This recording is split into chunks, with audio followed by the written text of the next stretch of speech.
عزت دو. میرے نبی کیسے عزت دیتے تھے؟ حضرت فاطمہ گھر میں انٹر ہوتی اور یہ حضرت فاطمہ کا آنا کوئی 8ویں دن نہیں ہوتا تھا. گھر کے ساتھ گھر تھا, 2-4 گھر چھوڑ کے حضرت فاطمہ کا گھر تھا.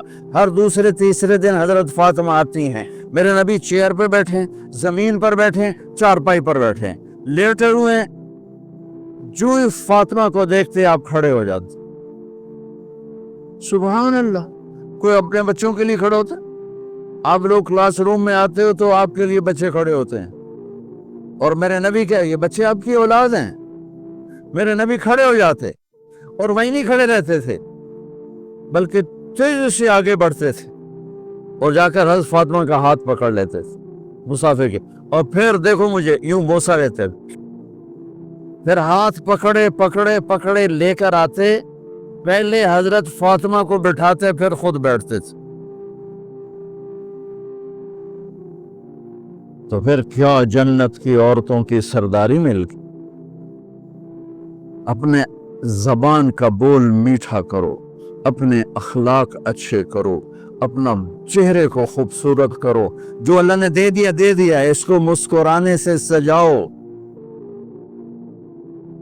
عرب کے ماحول میں اظہار عشق بیوی کا عیب اور گرل فرینڈ کے لیے اشعار. اس کلچر میں بھرے مجمع میں ایک آدمی پوچھتا ہے, یا رسول اللہ من احب الناس الیک, آپ کو سب سے زیادہ کس سے محبت ہے؟ تو اپنے نبی کی سنو. آپ نے زور سے فرمایا عائشہ سے. وہ ہل گیا, کہنے لگا ارے یہ کیا ہوا یا رسول اللہ, میرا مطلب یہ نہیں ہے, میرا مطلب ہے کہ مردوں میں کس سے زیادہ پیار. تو آپ کو پتہ چل گیا اس کی نبض پہ ہاتھ رکھ لیا کہ اس کو ہضم ہی نہیں ہوا کہ میں نے عائشہ کا نام لے لیا. اب آپ نے کہنا تھا ابو بکر سے, تو آپ نے کہا عائشہ کے ابا سے, عائشہ کے ابا سے.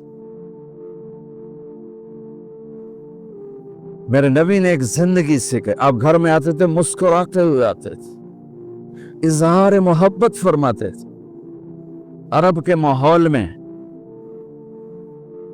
ماحول میں بیوی سے اظہار محبت عیب تھا اور گرل فرینڈ بنانا ایک فخر تھا. آپ لوگ کٹھے پڑھتے ہو, اس لعنت سے بچو. باعزت آئے ہو باعزت چلے جاؤ. اپنی شادیاں ماں باپ کی رائے سے کرو, ماں باپ کی دعائیں لے کر کرو, اپنے فیصلے خود مت کرو. یہ کیا کریں, اب بچے بچیاں کٹھے پڑھتے ہیں تو اس قسم کی لعنتیں چلیں گی تو صحیح, لیکن میں جتنا بچ سکتے ہو بچو. اپنے فیصلے ماں باپ کے حوالے کرو, اپنے فیصلے ماں باپ کے حوالے کرو. چونکہ جتنی عشق کی شادیاں ہوتی ہیں وہ ساری ہی ناکام ہوتی ہیں. آپ اتنے کائنات کا بوجھ سر پہ اٹھا کے زندگی گزاری اور اپنے حسنین کے لیے روزانہ وقت نکالتے تھے. آپ کہتے ہو میں ریکٹر ہو گیا ہوں, میرے پر ٹائم کوئی نہیں, میں پروفیسر ہو گیا ہوں, میرے پر ٹائم ہی کوئی نہیں. تو کیا فائدہ ہے ٹائیاں لگانے کا؟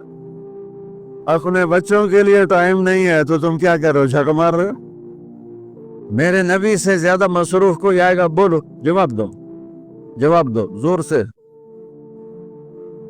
7 بر اعظم کے انسان اور قیامت تک کے انسانوں کی ذمہ داری سر پر ہو, اور وہ روز بچوں کے لیے وقت نکالیں. این اللقا, میرے شرارتی بچے کدھر ہیں؟ روزانہ دوسرے تیسرے دن آپ حسنین کو ٹائم دیتے. اب کیسے ٹائم دیتے؟ دیکھو, ان کے لیے آپ ان کے لیے ہاتھ بھی بچھا دیتے اور پاؤں گھٹنے بھی اٹھا دیتے. ہاتھ اور گھٹنے لیول کر کے, کمر پورا جیسے سواری کا ہوتا ہے. آؤ بھائی بچوں اپنے اونٹ پہ چڑھ جاؤ. دونوں بچوں کو اوپر چڑھا کر کمرے میں چکر لگاتے, پھر کہتے تمہارا اونٹ کیسا ہے. پھر دونوں کو اتار کے زینب کو اوپر چڑھاتے, پھر کہتے اوپر سے آ گئے حضرت جابر ایک دفعہ اور حسنین اوپر چڑھے ہوئے تھے. بڑی عالی شان سواری ہے بھائی, بڑی عالی شان سواری ہے بھائی. تو میرے نبی نے نیچے سے کہا بڑے عالی شان سوار ہیں بھائی, بڑے عالی شان سوار ہیں بھائی. میرا سب سے بڑا سرمایہ میری اولاد ہے. میں نے اسے ٹائم نہ دیا, میں نے اسے یہ سب آپ کی اولاد بیٹھے ہوئے ہیں, سب آپ کی اولاد بیٹھے ہوئے ہیں. ٹیچر کا رتبہ بہت بلند اللہ نے بنایا ہے. میرے نبی ٹیچر بن کے آئے، بادشاہ بن کے نہیں آئے، حاکم بن کے نہیں آئے، تاجر بن کے نہیں آئے. میرے نبی معلم بن کر آئے. مقدس ترین نسب یہ سب آپ کی اولاد ہے. یہ اگر اچھے انسان بنتے ہیں، میرے 5 بچے ہیں، کتنا کو صدقہ جاریہ بنے گے؟ آپ کے 10,000 بچے ہیں، اگر یہ ایک ایک بچہ صحیح چلے، نیک بنے، آپ خود سے کتنا بڑا آپ نبیوں کے ساتھ اٹھائے جائیں گے. یہ کتنا عالی شان مرتبہ ہے انسانیت کے لیے معلم بننا، ٹیچر بننا. لیکن پھر نبی کی زندگی پڑھو، نبی والے اخلاق پڑھو کہ میرے نبی نے کیسے زندگی، کیسے خوبصورت طریقے سے اپنی اگلی نسل کو سنبھالا.